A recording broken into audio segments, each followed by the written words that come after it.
All right, psych fans, here we go. We're going to talk about mnemonics and other devices used to help you remember stuff.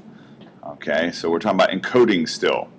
First one, mnemonics. They are memory aids. They're especially those techniques that use vivid imagery and organizational devices. Okay, they often occur automatically, so you don't always have to do put some thought into it. Many times it does occur automatically. But you can use, for instance, acronyms, like when trying to remember the Great Lakes, the acronym HOMES for Huron, Ontario, Michigan, Erie, Superior.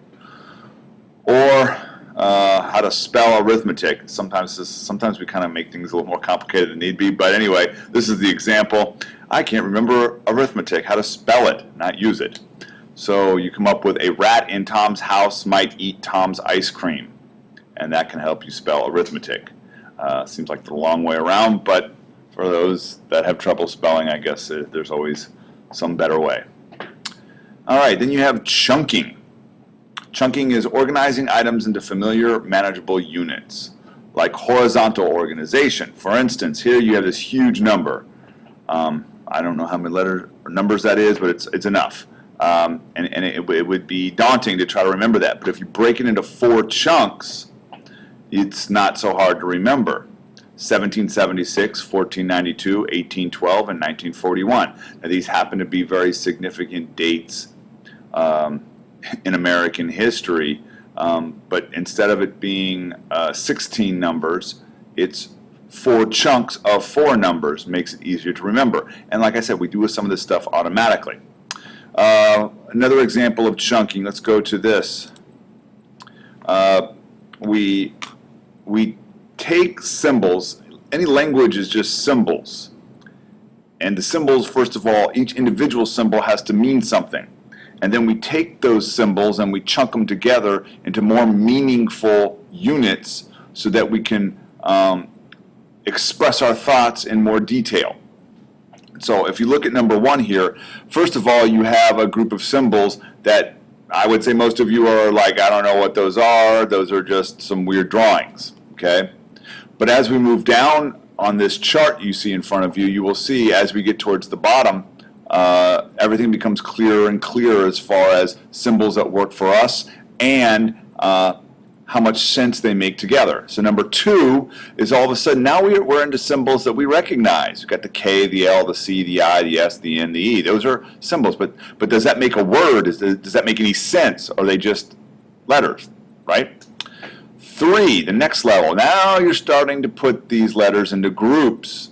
Might be a little bit easier to remember them, and as far as if you're trying to get a point across, I guess.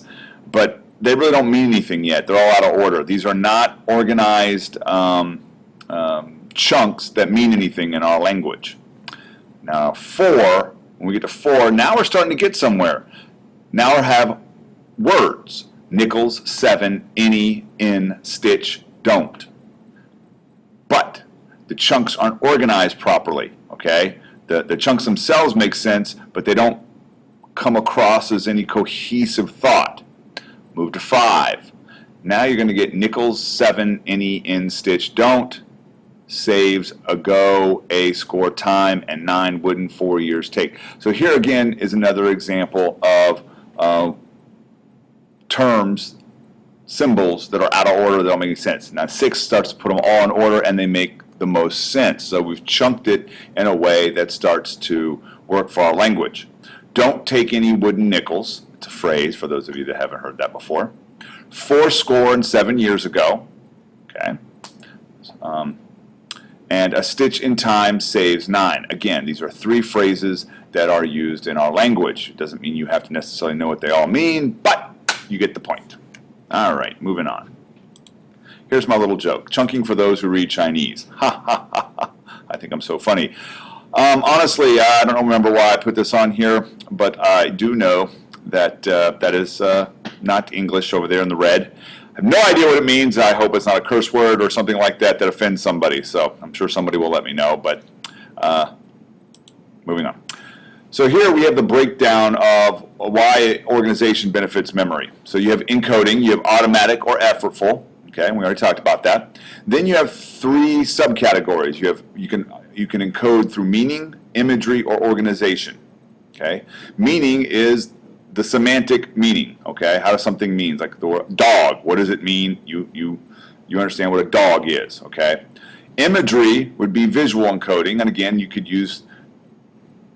Meaning would be a dog would be a four-legged furry animal that's a mammal, so on and so forth. Imagery would be a picture of a dog, and that you would visually encode as to so you know what all different types of dogs look like. Then you have organization, and that is what we just talked about, where you create chunks as well as hierarchies. I don't know if I explained hierarchies as well as I could have, or if I did at all. But let's take the topic of minerals, okay? And minerals can be broken down into, let's say, metals and stones. So there's a hierarchy. Minerals are all of them, both metals and stones. Under metals, it breaks down again into rare metals, common metals, and alloys. Okay, so it breaks down, and I'm sure amongst those, it'll break down even more, but I'm not going to go into all that. So on the stone side, you could have precious stones and then masonry stones, two different types of stones. So it's a hierarchy. It helps us remember the whole big picture of what? Minerals. Okay, get the idea. Now, we are going to start looking at storage, retaining information. How does it get in there? What is the process? And this is probably the big hardest, I don't know if the hardest concept, but the most important concept of the chapter, I think. So storage. First thing, sensory memory, the immediate initial recording of sensory information in the system. Okay, it holds information long enough to be processed for basic physical characteristics. So boom, sensory input, whatever's going on out there in the world comes in, and we take a lot of it in. We have huge sensory memories, which I'll talk about here in a moment, but we don't keep all of it. A lot of it gets filtered out because it's irrelevant to what we're focusing on. Okay. All right, here's the big picture. This is really something you got to learn. Make sure you understand this. Ask if you don't. You have sensory memory, as we just talked about. Input comes in. If you pay attention to it, like you're listening to my voice right now, or you're looking at the picture in front of you, it goes into your short-term memory. Okay? If you work with it, if you maintain it and rehearse it, it's said to be in your working memory.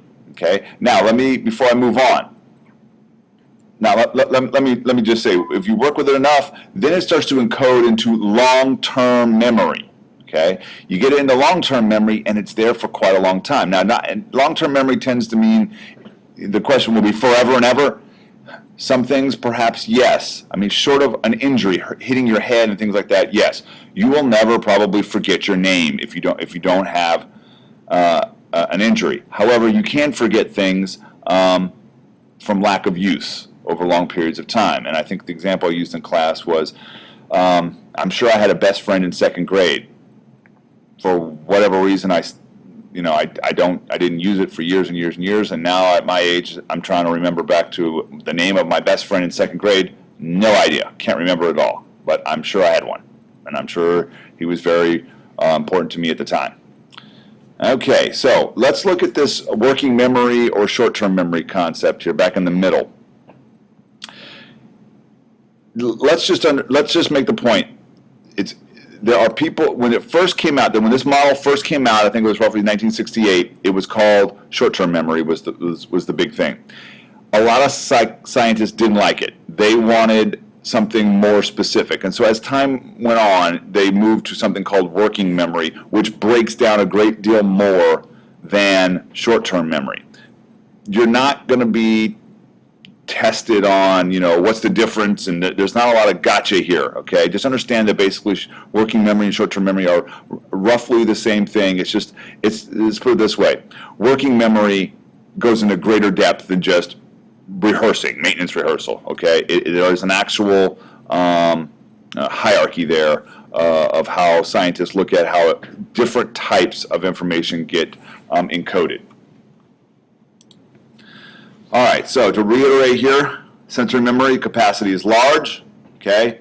you have a very brief retention of images, okay? You basically remember images for 0.3 seconds, okay? 0.3 seconds, okay? 2 seconds for auditory.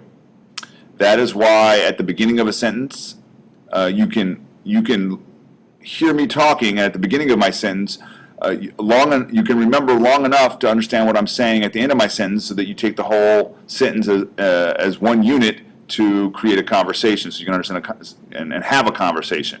Okay, but if I keep talking longer than 2 seconds and I go on and on and on and drone on and on as I do, you're not going to be able to remember everything that I said at the beginning of my droning session, and it'll start to go out one ear. Okay. All right, so here you have 2 subtypes of sensory memory. You have iconic, which is visual, and echoic, which is auditory. Just remember, icons you see, echoes you. Not tough. Okay. And so what we have here is coming up next is Sperling's experiment. That we're going to talk about. That occurred in 1960, and that will be on the next video.